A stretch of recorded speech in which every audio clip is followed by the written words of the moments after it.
Yeah, it's the third lecture.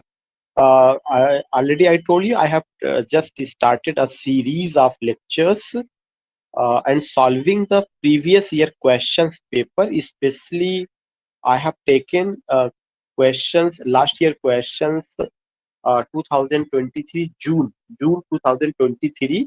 उसमें से अभी एक क्वेश्चन मैंने लिया था, तो आई सेड कि it's not important to go with the answer of the question, but the important thing is that I have to go with the four options given in that question.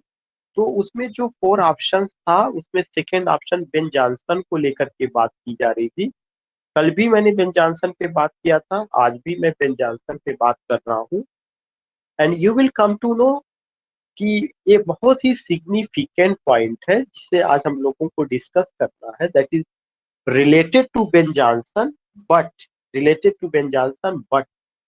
what you have to go, it's not only a lecture in which you find points or information related to Ben Johnson, but there are some significant points. There are some significant or important points that is that that you have to memorize, that you have to remember. So point number one, already you know कि son of Ben is who? Son of Ben is Ben Johnson को title दिया गया था son of Ben. Son of Ben का in the sense कि Ben Johnson को address किया जाता है एज कि there was a group of poets, specially Robert Herrick. ये ग्रुप ऑफ पोएट्स थे जिसमें जो है रॉबर्ट हेरिक भी थे, और वो सब मेटाफिजिकल पोएट्स थे या मेटाफिजिकल जो कैरेक्टरिस्टिक्स ऑफ पोइट्री है, they were much influenced with that type of poem. तो वो जो ग्रुप ऑफ पोएट्स था, वे अपने आप को सन ऑफ बेन कहते थे। लेकिन ये जो बेन है, ये बेन के कौन है? बेन जॉनसन है। वे अपने आप को बेन जॉनसन का उत्तराधिकारी कहते थे। वो कौन से थे जो है? वो आपके जो है कैवालियर पोएट्स थे। कैवालियर पोएट्स जिसमें रॉबर्ट हेरिक थे, they addressed themselves as son of Ben. Here Ben means Ben Jonson, not doctor Samuel Johnson, not doctor Samuel Johnson. Son of Ben means Ben Jonson. First laureate poet किसको कहा जाता है? Ben Johnson को कहा जाता है। Father of comedy of humour किसको कहा गया? बेन जॉनसन को कहा गया। एक क्रिटिक है चार्ल्स गिल्डॉन। चार्ल्स गिल्डॉन ने ही बेन जॉनसन को क्या कहा था? Father of English comedy. अगर क्वेश्चन कभी आता है कि who called Ben Jonson father of English comedy, तो that was Charles Gildon, GILDON। Again, I would like to repeat the son of Ben. Ben here refers to Ben Jonson. First laureate poet कौन रहे? Ben Jonson रहे। Father of comedy of humour कौन थे? Ben Jonson थे। Charles Gildon was a critic and Charles Gildon addressed Ben Jonson as father of English comedy. John Dryden ने एक essay लिखा था, the essay of dramatic poesy. The essay of dramatic poesy is a critical essay of John Dryden.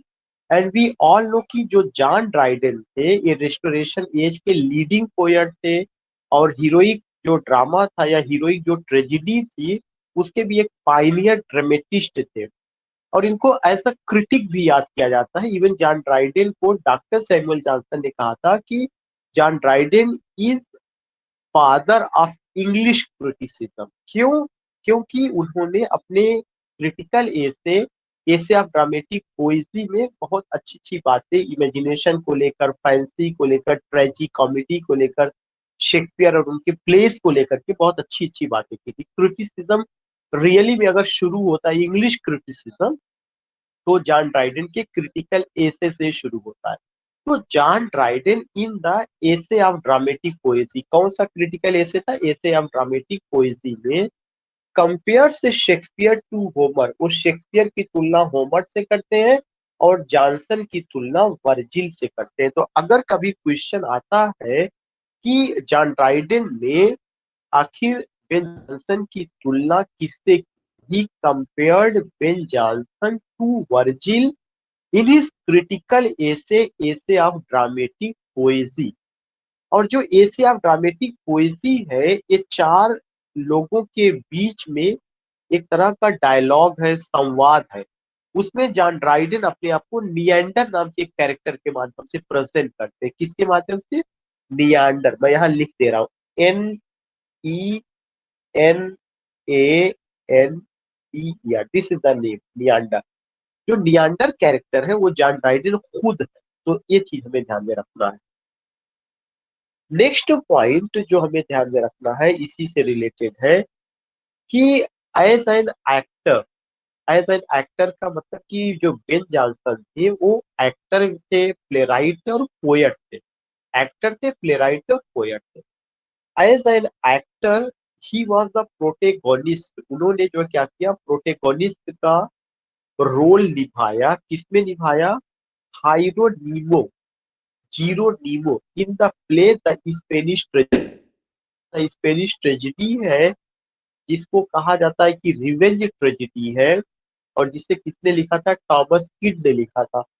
तो कई important information है कि there is a tragedy, the Spanish tragedy, जो 1586 में आया। और इस स्पेनिश ट्रेजेडी को किसने लिखा था? टॉमस किड ने लिखा था। और यह पहला रिवेंज ट्रेजेडी है इंग्लिश लिटरेचर में। The first revenge tragedy in English literature, इसको टॉमस किड ने लिखा हुआ था। इसमें जो है, जो प्रोटेगोनिस्ट है हाइरोनीमो, हाइरोनीमो का जो रोल था वो किसने एक्टर के रूप में निभाया हुआ है? It was performed by Ben Jonson. अगर कभी भी क्वेश्चन आता है कि Ben Johnson performed the role of the protagonist or the leading character in Thomas Kit's The Spanish Tragedy, that was the first revenge tragedy in English literature. Who was that character? That character was the Hieronymo. That was the Hieronymo, या उसी को bracket में with in bracket रखा गया Geronimo, जीरो। This is another important point. Next important point, are my first sun.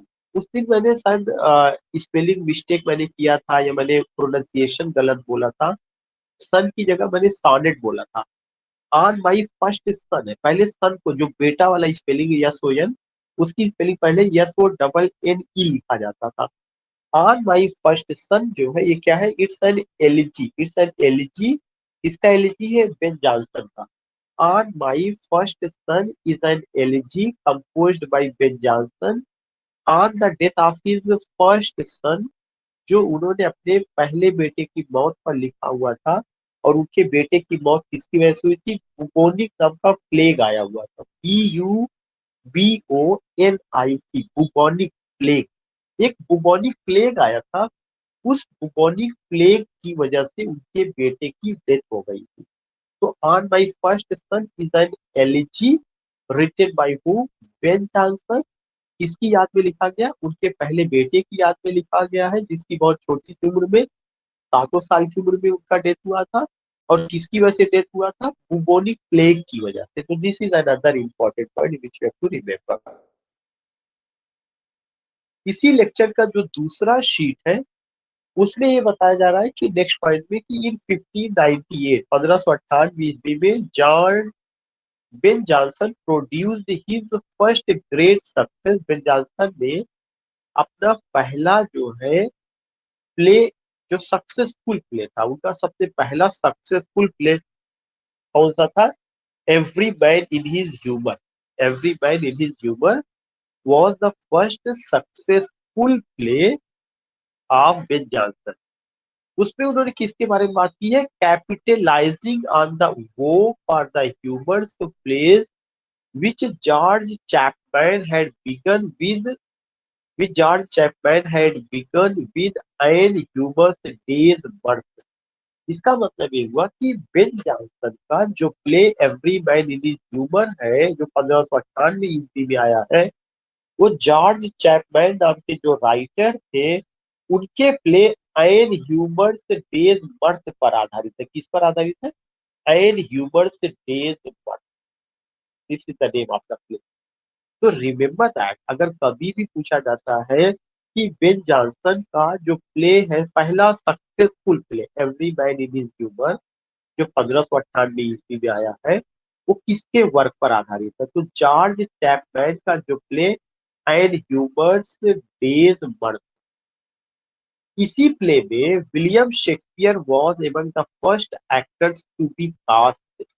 Every man in his humour में ऐसा कहा जाता है कि विलियम शेक्सपियर ने every man in his humour में रोल प्ले किया था। Every man in his humour में विलियम शेक्सपियर ने रोल प्ले किया था। किसका रोल प्ले किया था? That is another thing. अगर क्वेश्चन ये आता है कि in which play of Ben Jonson William Shakespeare played the role या performed a role, yeah, he performed his role on stage in which play of William Shakespeare? That was what? That was as an actor. That was every man in his humor. Every man in his humor. Jagriti is writing की Edward, yes, का role उन्होंने वो किया था। Important information या एक line का ये सब कुछ इंफॉर्मेशन है जो हम सबको जो है क्या करना, हम सबको ध्यान में इसे रखना है कि क्या क्या चीजें हैं या किन किन चीजों को हम लोगों को लेकर के बात करनी है। तो एक बार फिर से मैं इसको रिवीजन करना चाहूंगा कि 1598 में बेन जॉनसन का एक प्ले आता है जिसका नाम every man in his humour. वह प्ले जो है जिस पर आधारित रहा है वो जॉर्ज चैपमैन का एंड ह्यूमर डेज मर्थ है, जिसमें विलियम शेक्सपियर ने एक एक्टर के रूप में उन्होंने उसमें वो किया हुआ था। नेक्स्ट पॉइंट है every man out of humour. उसके बाद उनका दूसरा प्ले आता है every man out of his humour, और जैसे every man in his humour वैसे every man out of his humour is a pedantic attempt to imitate Aristophanes। Every man out of humour जो है वह किस राइटर की वर्क की नकल है? एरिस्टोफेन्स का। किसकी नकल है? एरिस्टोफेन्स। एरिस्टोफेन्स क्या थे? एक प्लेराइट थे। कहाँ के? एथेंस के प्लेराइट। एथेंस मतलब ग्रीक, यूनान। और उन्होंने जो ओल्ड कॉमेडी का कॉन्सेप्ट है उसको जन्म दिया हुआ था। न्यू कॉमेडी और ओल्ड कॉमेडी, दो तरह की कॉमेडी का कॉन्सेप्ट था। तो जो ओल्ड कॉमेडी है, ओल्ड कॉमेडी से कौन जुड़ा हुआ था? एरिस्टोफेन्स जुड़े हुए थे। और ओल्ड कॉमेडी से जो एरिस्टोफेन्स जुड़े हुए थे उन्होंने क्या, वो कहाँ से बिलोंग करते हैं? एथेंस से या ग्रीक से बिलोंग करते हैं। तो जो बेन जॉनसन का play every man out of humour है, यह एक पीडांटिक अटेम्प्ट था, स्कॉलरली अटेम्प्ट था, नकल करने का, इमिटेट करने का। किसकी जो है स्टाइल था? एरिस्टोफेन्स की स्टाइल का। This is another important point. So here you came to know about every man in his humour और every man out of his humour. Every man in his humour किसकी नकल है? George Chapman के play की नकल है। Every man out of his humour किसकी नकल है? ग्रीक ड्रामेटिस्ट एरिस्टोफेन्स के वर्क की नकल है। नेक्स्ट है कि उन्होंने क्या किया हुआ था? बेन जॉनसन ने इंजॉय किया, he enjoyed the patronage of aristocrats. ये बहुत इंपॉर्टेंट पॉइंट है क्योंकि उनको ये कहा जाता है कि was the first laureate poet. तो उनके जो पेटन थे कौन कौन से, उनके जो संरक्षक थे कौन कौन से, उनके जो पैटनेज थे वो जो है कौन कौन से? He enjoyed the patronage of aristocrats such as Elizabeth Sidney. Elizabeth Sidney Sir Philip Sidney की बेटी थी, सर फिलिप सिडनी की। तो जो इनको मदद की हुई है या जो इनके संरक्षक है, जिन्होंने बेन जॉनसन को पाला पोसा या एक तरह से कहा जाए उनको अपने संरक्षण में रखा, उस समय ये बहुत इंपॉर्टेंट बात थी कि अगर आप किसी बड़े घराने, किसी बड़े आदमी के अंडर में अगर आप काम कर रहे हैं और वो आपको सपोर्ट करते हैं, तो that was a very important thing. तो here you find what? Here you find कि एलिजाबेथ सिडनी ने उनको सपोर्ट किया था। एलिजाबेथ सिडनी किसकी बेटी थी? Daughter of sir Philip Sidney की बेटी थी। और एक दूसरा कैरेक्टर था lady Mary Wroth. Lady Mary Wroth ने भी उसको सपोर्ट किया था। These two characters you have to remember कि these two ladies worked as the patronage for whom? For Ben Jonson. And who are these two ladies? These two ladies are Elizabeth Sidney, daughter of Sir Philip Sidney, and Lady Mary Roth. Now the next point, a country house poem. एक उन्होंने poem भी लिखा हुआ था, और वो जो country house poem होता है उसका क्या खासियत होती है, किस कंडीशन में लिखा जाता है, ये बहुत इंपॉर्टेंट पॉइंट है जो आपको ध्यान में रखना है. A country house poem is a poem in which the author complements a wealthy pattern. Country house poem वह पोयम होता है जिसमें आथर क्या करता है, किसी बड़े घराने के जो पेटर्न होते हैं उनको क्या करता है, उनको कॉम्प्लीमेंट देता है कंट्री हाउस पोयम. अभी उसका एग्जाम्पल भी आएगा. अ कंट्री हाउस पोयम, अगर कभी भी पूछा जाता है कि which poem is a country house poem, what is the nature of the country house poem, what is the definition of the country house poem, तो कंट्री हाउस पोयम में हमेशा लिखने वाला किसी बड़े घराने को, जैसे वो सर फिलिप सिडनी की बेटी से जुड़े हुए थे, मेरी रॉथ से जुड़े हुए थे, तो उनकी तारीफ में, उनकी कॉम्प्लीमेंट में जो पोयम लिखा जाएगा उसको कंट्री हाउस पोयम कहा जाएगा. Compliments a wealthy patron or a friend through a description of his आपली घर, जिसमें वो क्या करते हैं, उनकी तारीफ करते हैं. और किस चीज की तारीफ करते हैं, डिस्क्रिप्शन ऑफ हिज, या हर कंट्री हाउस, उनके घर की. जैसे अगर उनके पास बड़ा महल है, उस बड़े महल में वो पोयट रह रहा है, तो वो क्या करते थे, उस कंट्री हाउस की तारीफ करते, उसको कॉम्प्लीमेंट देते थे और ये बताते थे कि ये महल बहुत अच्छा है, ये घर बहुत अच्छा है. या उनके क्योंकि उनके अंडर में वो रह रहे, तो always they they showed what they showed, they they they showed the compliment, they conveyed the regard, they conveyed the regard कि किसको रिगार्ड उन्होंने दिया हुआ, अपने पेटल्स को दिया हुआ है, उनके महल की तारीफ की, उनके हर चीज की तारीफ की है. तो इस तरह की पोयम जो कि अपने संरक्षक की तारीफ में, उनके महल की तारीफ में, उनके वेल्थ की तारीफ में अगर लिखा जाता है, उसको क्या कहा जाता है, country house poem. It is known as country house poem. Such poems were popular in early 17th century England. Country house poem काफी ज्यादा पॉपुलर था 17वीं शताब्दी इंग्लैंड में.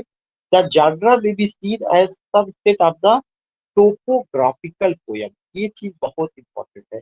और ये जो है, जो जानरा आया है, the genre may be seen as subset of the topographical poem. ये जो कंट्री हाउस पोयम था, ये टोपोग्राफिकल पोयम का ही एक रूप रहा है. ये टोपोग्राफिकल पोयम कई बार पूछा जा चुका है. Even when I was appeared in interview for associate professorship in University of Allahabad, this question has been asked. What is topographical poem? So remember that कि topographical poem का ही एक हिस्सा क्या था, country house poem. And what do you see here कि topographic poem, the model for the country house poem is Ben Jonson. करें कि poem का जो मॉडल बना या 17वीं शताब्दी में जो आया, वो क्या था, बेन जॉनसन ने एक पोयम लिखा था, to Penshurst, PENSHURST.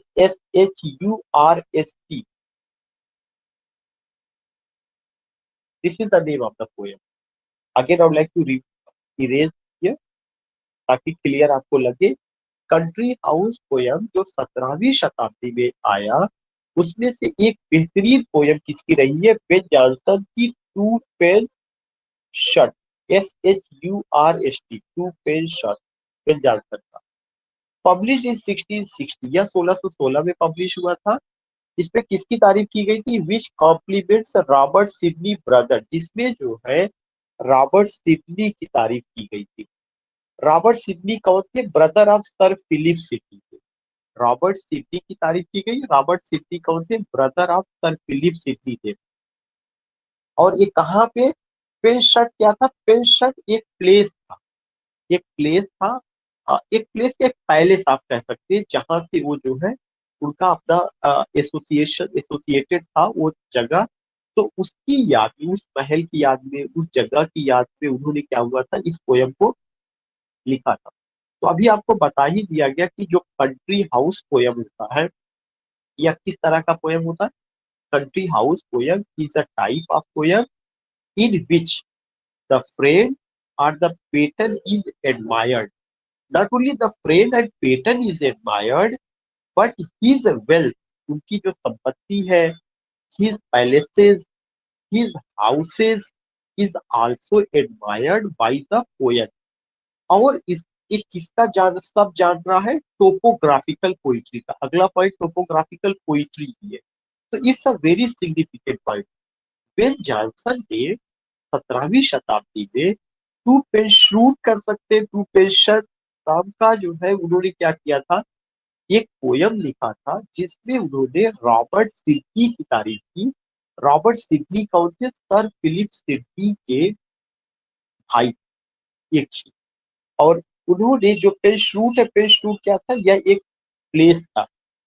However, to Pursuit was preceded by 5 years by Emilia Lanier's description of who am, one of the first in this genre। कह रहे कि किंतु अगर देखा जाए कि जो पेशूट जो पोयम लिखा गया, जो कि कंट्री हाउस पोयम का एग्जाम्पल था, उससे पहले, उससे 5 साल पहले इमिलिया लेनियर का, क्या नाम है, Emilia Lanier, EMILIA, Emilia Lanier, LANIER, Emilia Lanier ने क्या किया था, डिस्क्राइब किया था, किसको डिस्क्राइब किया था, कुक हैम। कुक हैम भी एक जगह था, one of the first in this genre. Cookham भी पोयम उसी का हिस्सा है, Cookham. Lanier's description of Cookham, it's the name of the poem. और किसने इसको लिखा था, इमिलिया लेनियर। अगर कभी भी ये आता है कि कंट्री हाउस पोयम सबसे पहले किसने लिखा, इमिलिया लेनियर ने लिखा। इमिलिया लेनियर ने जो कंट्री हाउस पोयम लिखा उसका क्या नाम है, डिस्क्रिप्शन ऑफ कुक हैम। ये बेन जॉनसन के लिखने से 5 साल पहले उन्होंने लिखा हुआ था। एक पॉइंट ध्यान रखना। सेकेंड पॉइंट ध्यान रखना है कि ये जो कंट्री हाउस पोयम है, यह सब जान रहा है, किसका सब जान रहा है, टोपोग्राफिकल पोइट्री। टोपोग्राफिकल पोइट्री एक major form of the poem है। जैसे आप कह सकते हैं सोनेट हो गया, लिरिक हो गया, एलिजी हो गया, ऐसी टोपोग्राफिकल पोइट्री है। और उसी में अगर नॉवेल में आप देखेंगे तो उसी पैटर्न पे रीजनल नॉवेल भी आया हुआ है। एक पॉइंट। लेकिन जो कंट्री हाउस पोयम है, उस पे क्या किया जाता है, एक country house poem, the palace, the wealth, the houses of the patron or the palace of the wealthy person who are the friend of the poets are admired। या poet convey their regards, poet admires them, उनको admire करता। एक point ध्यान रखना। इसकी शुरुआत कहाँ पे हुई है, इमिलिया लेनियर ने किया, फिर जॉनसन ने भी लिखा, और वो क्या नाम रहा, पेनशूट या Penshurst, whatever you want to say, Penshurst place का, जिसमें वो किससे रिलेटेड था, आपके जो फिलिप सिडनी के जो भाई थे रॉबर्ट सिडनी से वो चीज जुड़ी। तो इतना मैं जानना चाहता हूँ क्या यहाँ तक का चीजें क्लियर हो गई है। Just give me the quick response. तो मैं टोपोग्राफिकल पोइट्री पे बात करूंगा। If it has been, if you got, I got the response Suman का, मनीषा का, जागृति ने भी रिस्पॉन्स दिया। Oh, oh, good. Now now you see topographical poetry. Topographical poetry ये आपको बहुत ही अच्छे ढंग से, क्लियर ढंग से समझना है कि टोपोग्राफिकल पोइट्री और loco descriptive poetry. Topographical poetry को दूसरा क्या नाम है, loco descriptive poetry is a genre of poetry, या पोइट्री का एक जानरा होता है। जैसे और भी जानरा होते पोइट्री के, वैसे भी एक जानरा है। और टोपोग्राफिकल का दूसरा नाम क्या है, loco descriptive poetry is a genre of poetry that describes and often praises a landscape।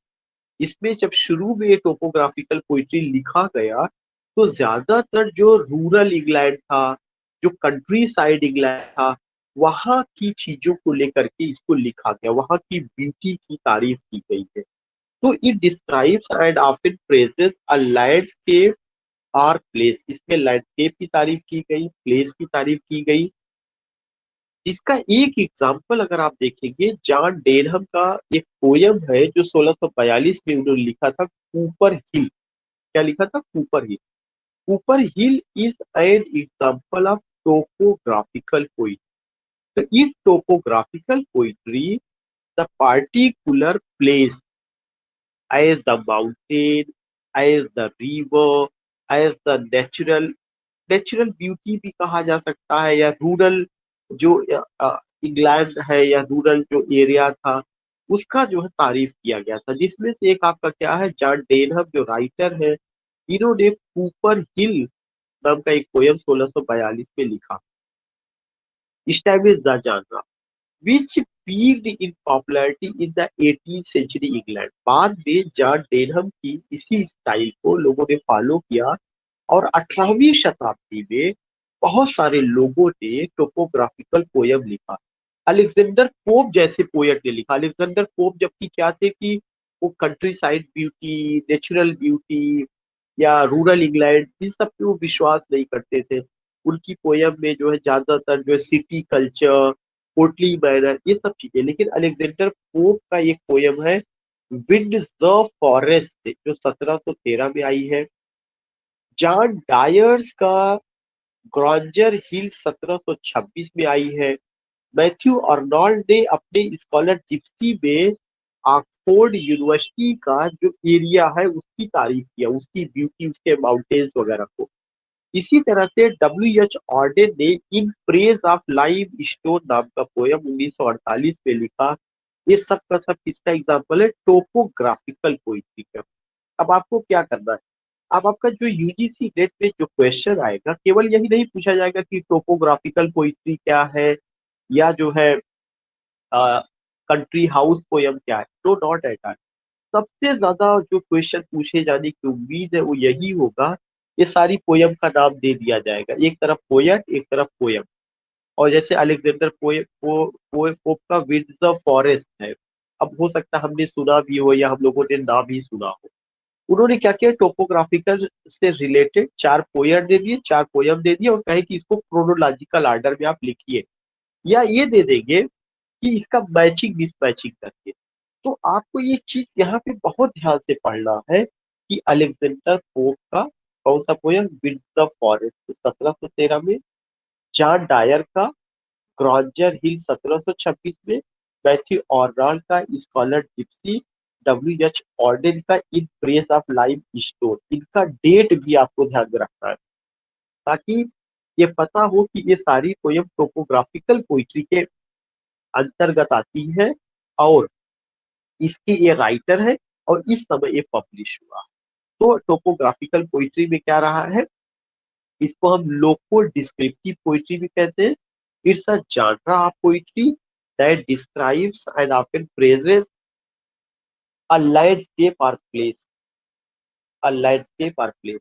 इसमें किसी लैंडस्केप की या किसी जगह की तारीफ की जाती है, लेकिन यह जो लैंडस्केप होगा, यह जो प्लेस होगा, यह रूरल होगा, या रूरल एरिया का होगा। ज्यादातर ऐसा रहा है, जिसमें नेचुरल ब्यूटी को इम्पोर्टेंस दिया जाता है, हिल को लेकर, रिवर को लेकर, माउंटेन्स को लेकर के उस पर तारीफ की जाती है। इस तरह की पोएम को मैंने आपको बताया, जैसे अलेक्जेंडर पोप जैसे पोएट ने भी लिखा, तारीफ किया होगा।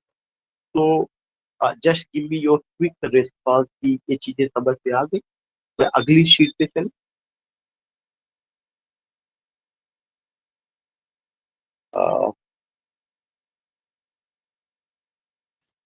या जागृति हैज रिस्पॉन्डेड, सुबर हैज रिस्पॉन्डेड, सुबर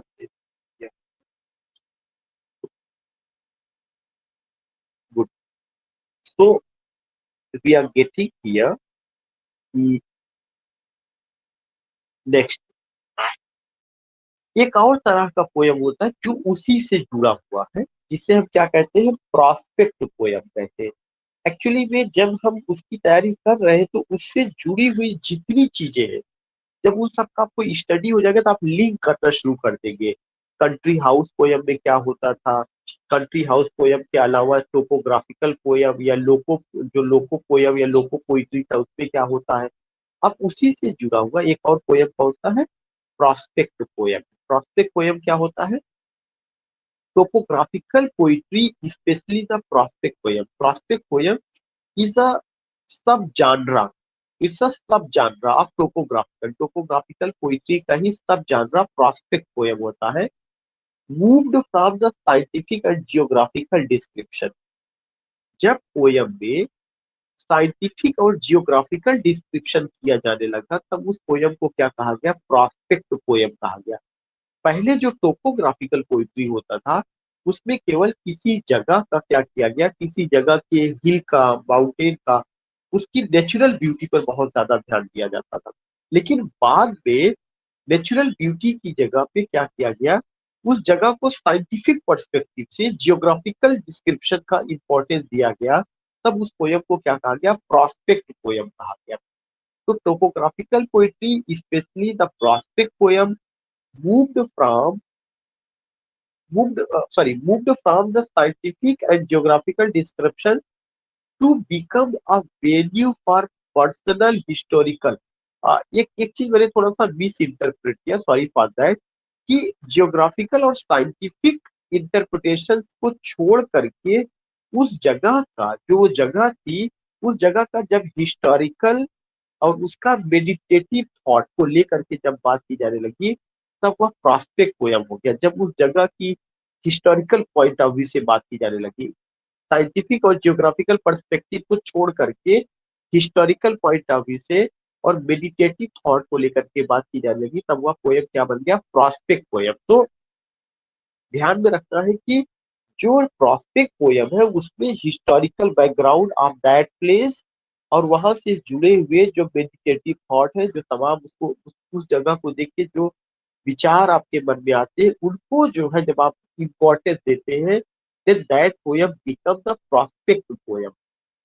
सब कुछ वही होगा, स्थान का डिस्क्रिप्शन होगा, लैंडस्केप हो सकता है, हिल्स हो सकता है, माउंटेन्स हो सकता है, नेचुरल ब्यूटी हो सकती है, लेकिन साइंटिफिक या जियोग्राफिकल डिस्क्रिप्शन को न बता करके बल्कि हिस्टोरिकल और डिस्क्रिप्शन पर ज्यादा जोर दिया जाता है।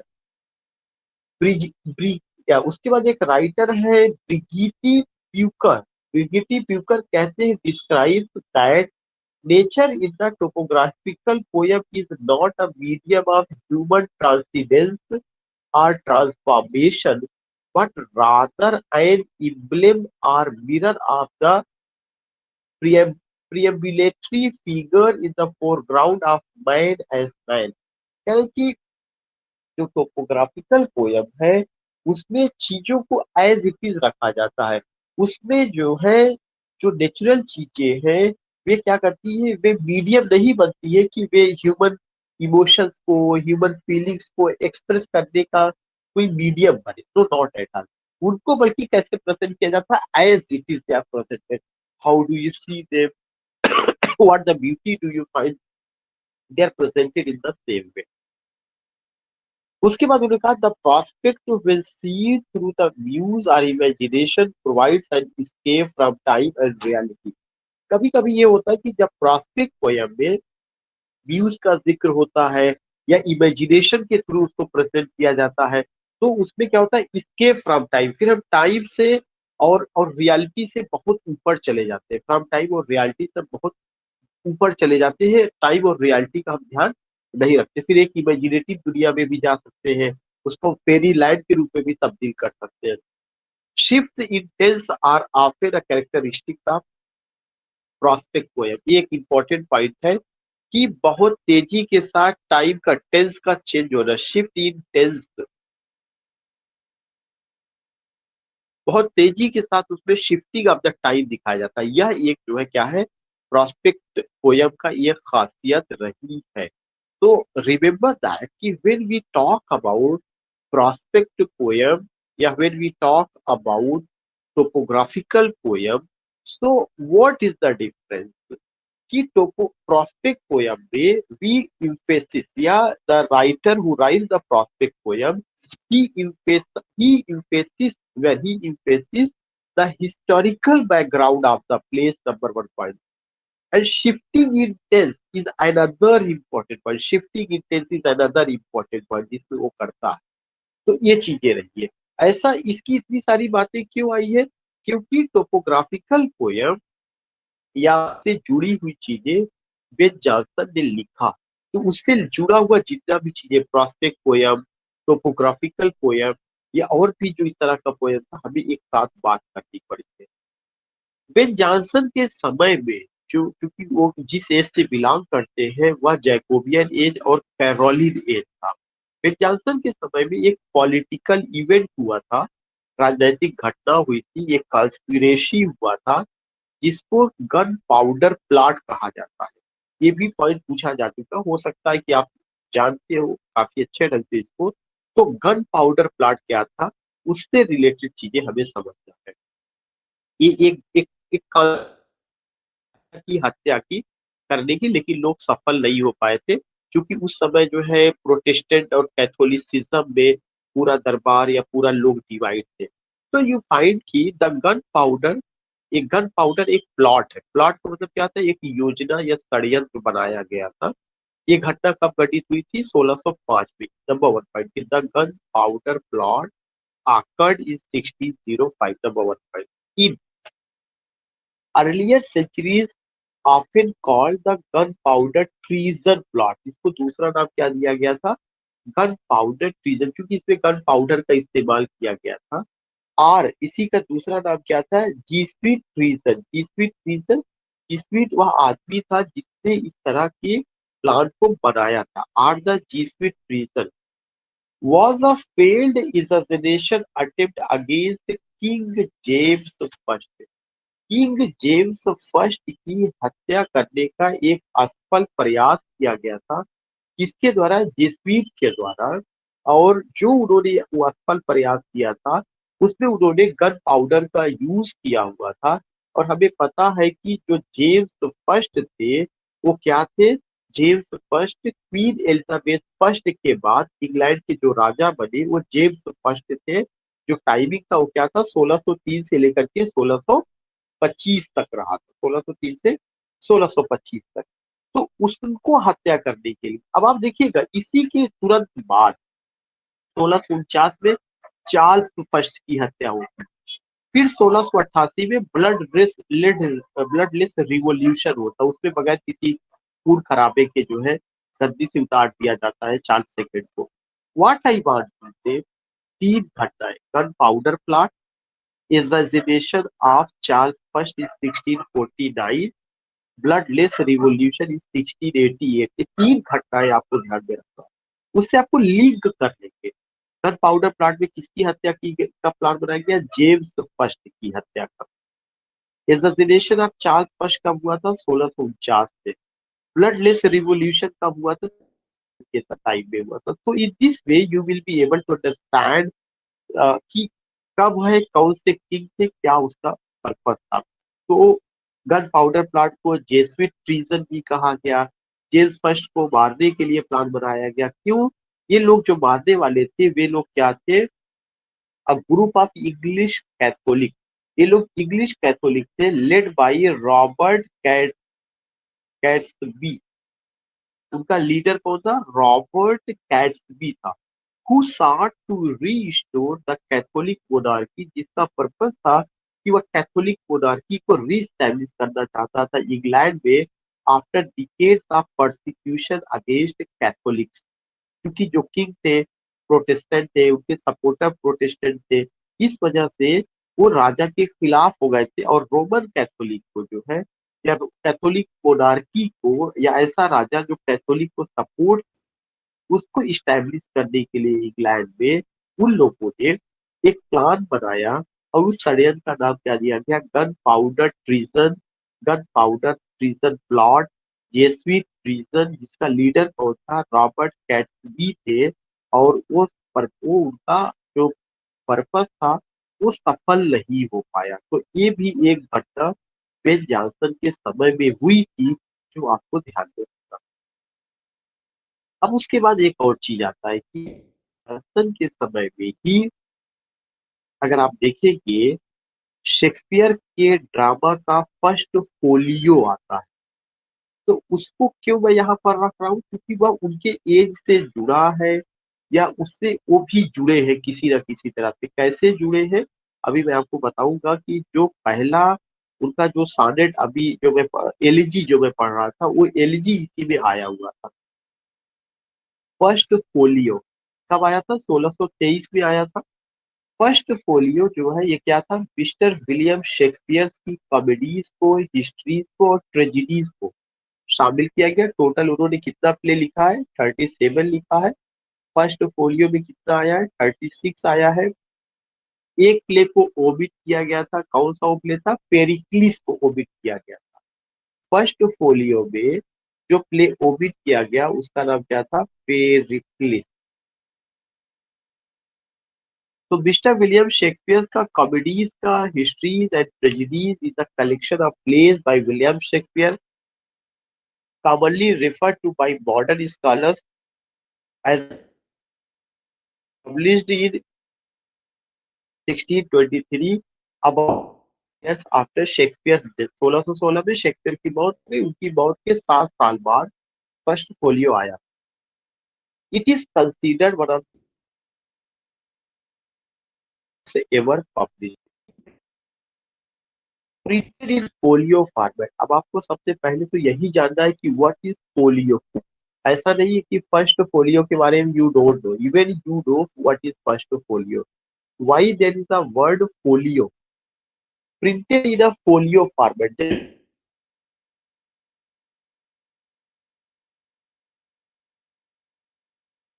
पब्लिश हुए उसमें क्या था? 36 के कितने पेज थे?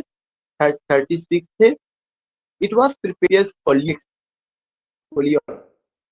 कॉलीग थे जॉन हेमिंग्स जो एक्टर भी थे, और हेनरी कॉर्डेल को ध्यान में रखना। अभी मैं इनके बारे में डिटेल में बात करूंगा इसी में ही आगे शीट, अगर आज ही बात करेंगे नहीं तो कल हम लोग बात करेंगे।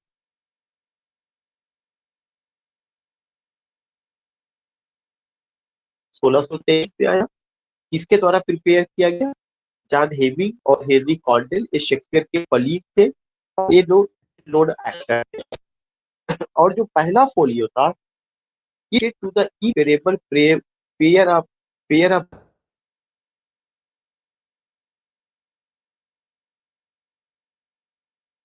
हार्वर्ड को, थर्ड अर्ल ऑफ पेम्ब्रोक जो कि सबसे, and his brother Philip Harvard.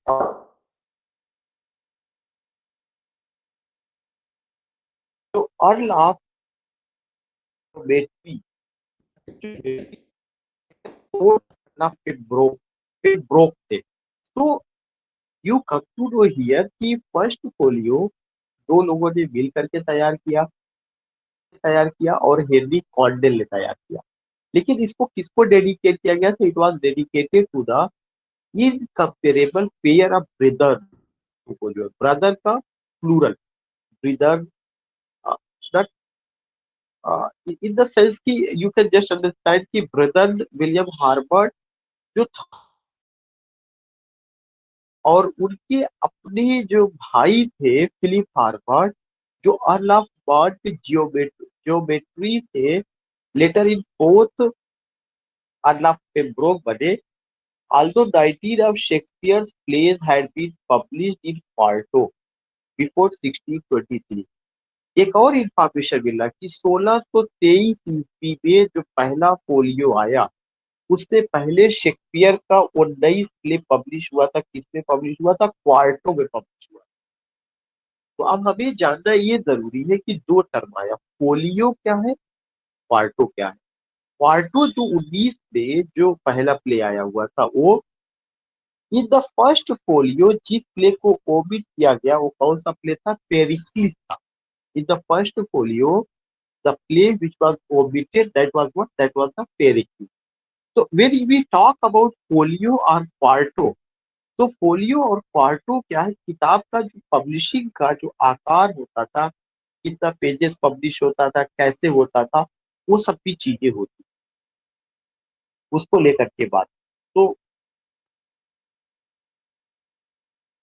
Translation of first folio by Johnson. Yes.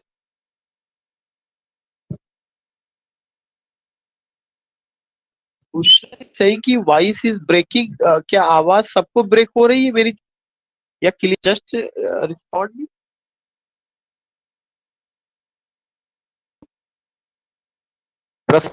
सही की आवाज हो रही है। Jagriti clear from my side, Rajiv breaking a little, Suman is saying कि क्लियर है, अर्चना भी कह रही कि आई थिंक कि अगर क्लियर नहीं होगा या होगा तो हो सकता है नेटवर्किंग इशू बाई साइड या आपके साइड में हो सकता है, तो परेशान होने की जरूरत नहीं है, रिकॉर्डेड रहेगा, बाद में आप इसे देख सकते हैं। Let me complete. So I was telling you what I was telling you कि शेक्सपियर का जो पहला फोलियो आया वो 1623 में आया, और जो फोलियो था या एक फॉर्मेट होता था किताब का, पब्लिशिंग का, इसको मैं डिटेल में अभी बात करूंगा।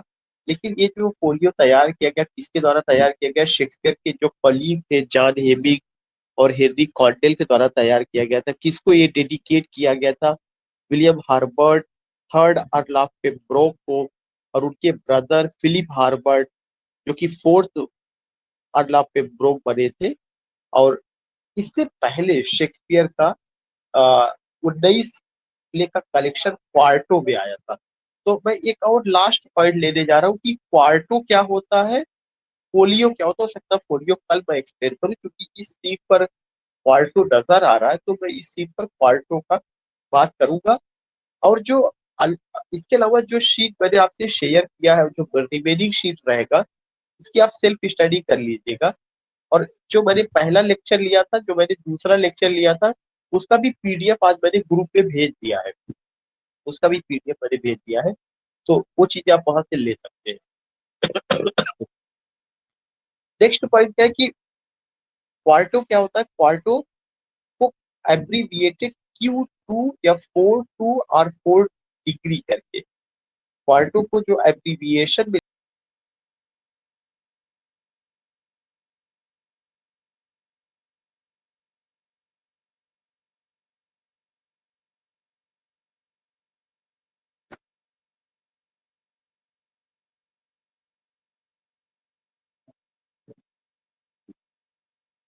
मे I know are you getting my voice?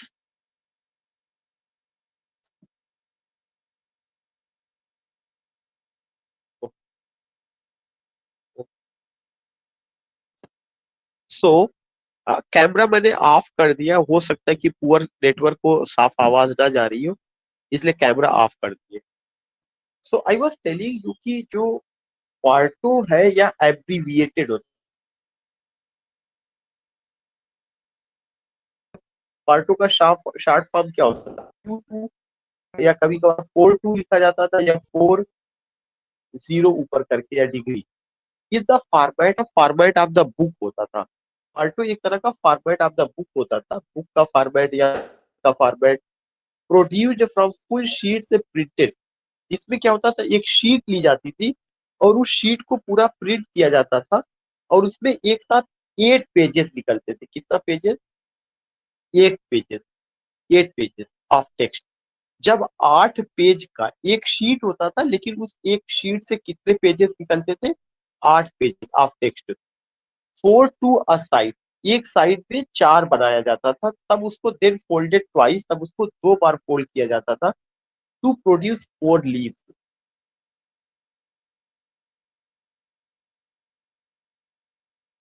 हमें क्या यहाँ पे ध्यान रखना है कि क्वार्टो, जब आप क्वार्टर की बात करते हैं तो इसका मतलब क्या है? एक चौथाई की बात कर रहे हैं। अगर आपने कोई पब्लिश किया तो उस समय पब्लिशिंग में क्या होता था, 8 शीट निकल, एक शीट होती, पेजेस होते थे, और उन 8 पेजेस को फोल्ड किया जाता था। जब 8 पेजेस को फोल्ड किया जाता था तो 4 पेजेस दाहिनी तरफ, 4 पेजेस बाएं, पेजेस का जो शक्ल किताब का बनता था, इसी वजह से उसको क्या कहा गया? Quarto, ARTO। तो का मतलब क्या हो गया? 4 पेजेस का कॉन्सेप्ट लेकर के आए। जो या पैम्फलेट जब पब्लिश होता हो तो उसमें एक साइड में 4 पेजेस का कॉन्सेप्ट होता रहा होता। एक पूरी शीट हुई, उस पूरी शीट में 4-4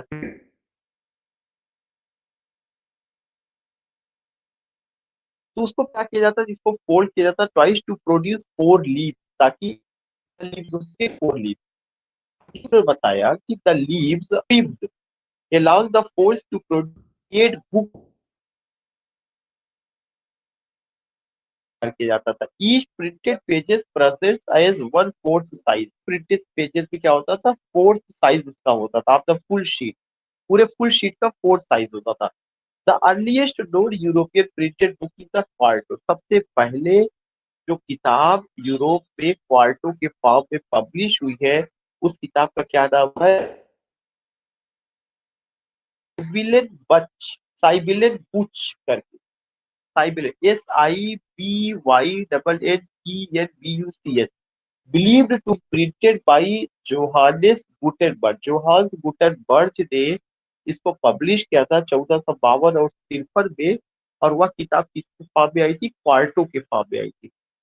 और ये कब आती है, गुटेनबर्ग ने जो बाइबल पब्लिश किया था उससे पहले आती है। Surviving only as a fragment, या एक फ्रैगमेंट में केवल बचा हुआ है। Quarto is also used as description of size of books. जो क्वार्टो शब्द का यूज किया जाता है किसी भी किताब की साइज को बताने के लिए, वह उसका साइज क्या होता है, 12 इंच होता है या 30 सेंटीमीटर।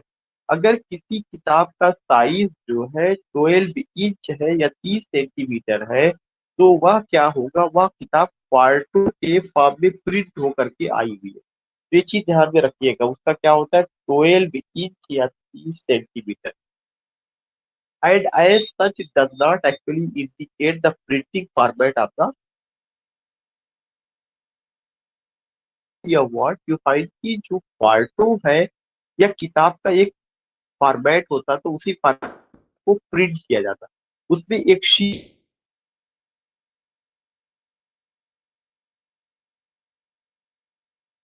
कर दिया जाता था। 420 राइट साइड में, 4 लेफ्ट साइड में होता था। वो 4 का जो है क्या, लीव्स आ जाता था, फिर 4 पेज में तब्दील हो जाते थे। बाद में उन्होंने ये भी बताया कि इस यूरोप के इस पैटर्न पर पब्लिश था, वो किसने किया था, जोहान्स गुटेनबर्ग ने 14 में। किताब का क्या नाम था, साइबिलेट बुच नाम की किताब की, बाइबल से पहले आया हुआ था। लेकिन पार्टो को जनरली ये भी कहा जाता है कि किताब जो कि हो, टॉल हो और 30 सेंटीमीटर लंबी हो, अगर वह पब्लिश हुई है तो वह भी एक फॉर्मेट होता है बुक के पब्लिशिंग का। सो इन टूडेज क्लास आज हमने जो कवर किया, क्वार्टो कवर किया, हमने आज जो कवर किया फर्स्ट फोलियो कवर किया, हमने जो कवर किया the gun powder plot cover किया, प्रोस्पेक्ट पोयम कवर किया, और टोपोग्राफिकल पोइट्री हमने कवर किया। इसके अलावा हमने जो कवर किया कुछ इंफॉर्मेशन, बेसिक इंफॉर्मेशन जो जुड़ा हुआ था बिन जॉनसन से रिलेटेड था, उसको everybody is humour, everybody out of his humour को लेकर के, उनके जो पैटर्न्स थे उनको लेकर के, जो है कंट्री हाउस पोयम क्या होता है उसको मैंने कवर किया। फिर ये सब चीजें जो है, तो जो रिमेनिंग पार्ट है करीब 5-6 पेजेस और है, कल भी मैं क्लास रखूंगा। कल मैं मॉर्निंग में रखूंगा, तो मैं मॉर्निंग को अभी से डिक्लेयर कर दे रहा हूँ कि tomorrow I will take your class at 9 AM, 9 बजे। अगर आप लोगों को सबको होगा, अगर किसी को दिक्कत होगी तो मुझे मैसेज कर दीजिएगा, नहीं तो मैं कल मॉर्निंग में ही क्लास। तो आई होप कि चीजें क्लियर हो रही है। Just I want to know कि your response, if anyone can unmute and give your feedback कि how do you find the session। अगर आप इस पैटर्न पे या हम लोग चलते रहेंगे तो बहुत कुछ चीजें हम लोग कवर कर लेंगे, and it will be highly fruitful to all of us। Rajiv is writing the very informative lecture, thanks Rajiv। Archana is writing Very informative, sir, and very interesting, sir. okay, thank you। So we will be able to connect so many things। मैंने पहले से बताया था हम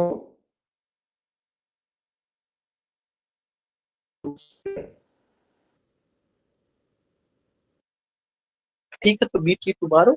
Thanks to all of you for joining this session, and thanks Jagriti, thanks Rajiv, Archana, and all who have joined this session, Bushra, Prasood, Suman Kumar, all the number, thanks to all of you।